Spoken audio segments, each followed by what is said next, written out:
TM Emelino T. Maestro.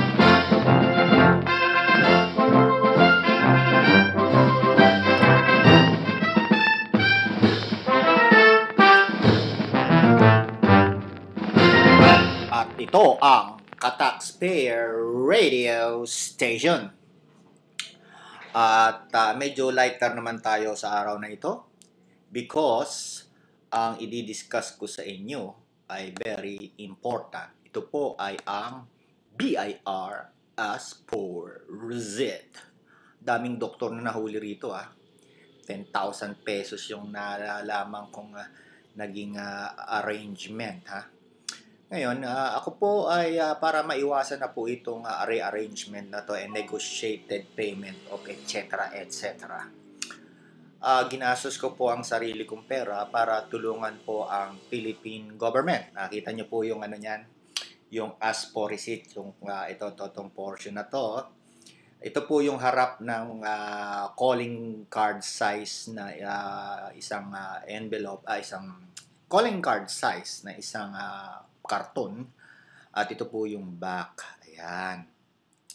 Nagpa-print po ako ng 50,000 pieces niyan para ipamigay ng libre sa mga gusto pong humingi. Pwede kayong tumawag kay Sonia or kay Lenlen sa 4393918 or kay Mrs. or Juliet or Divine sa 7420382 or 922-801-0922 para makahingi ko kayo ng kopya.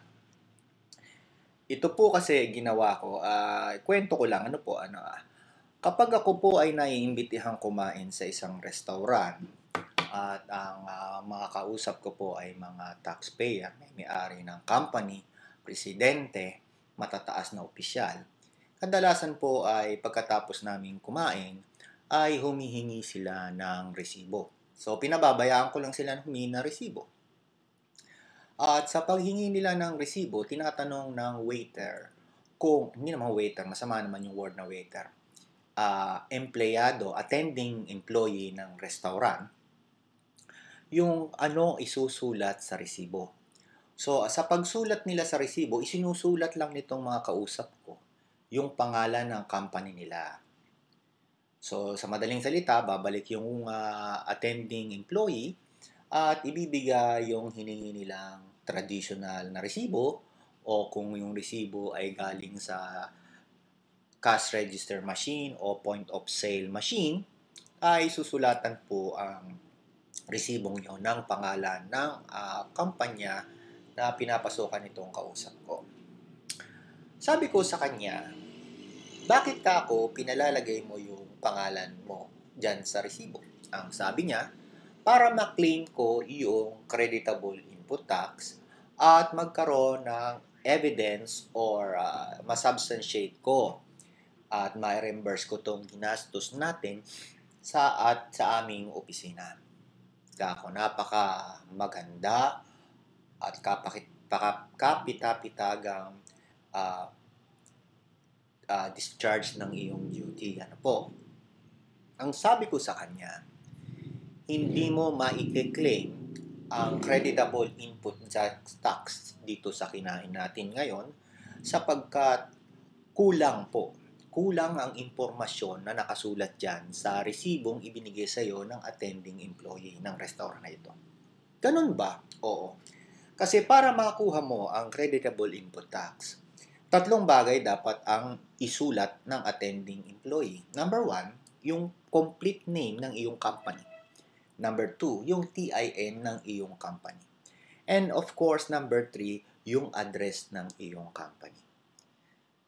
So, kung yan po ay kumpleto, lalabas na valid official receipt na pwedeng maging evidence to claim creditable input tax.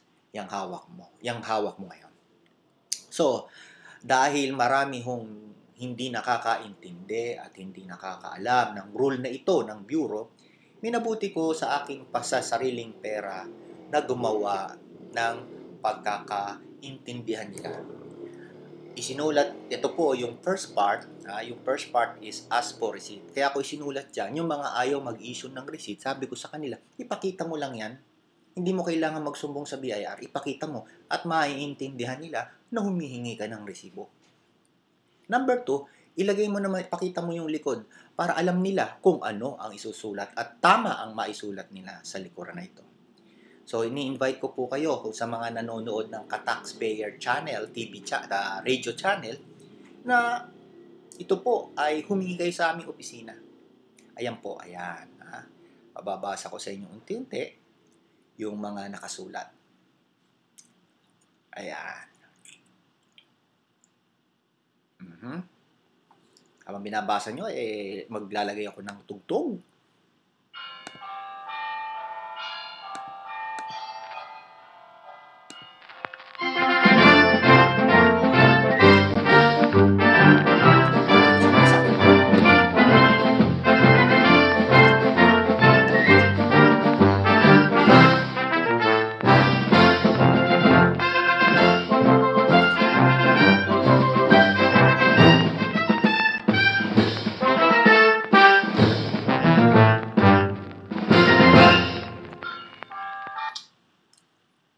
Okay? At ang pangalawa nating pag-aaralan ngayon ay pwede bang ma-cancel ang notice for informal conference?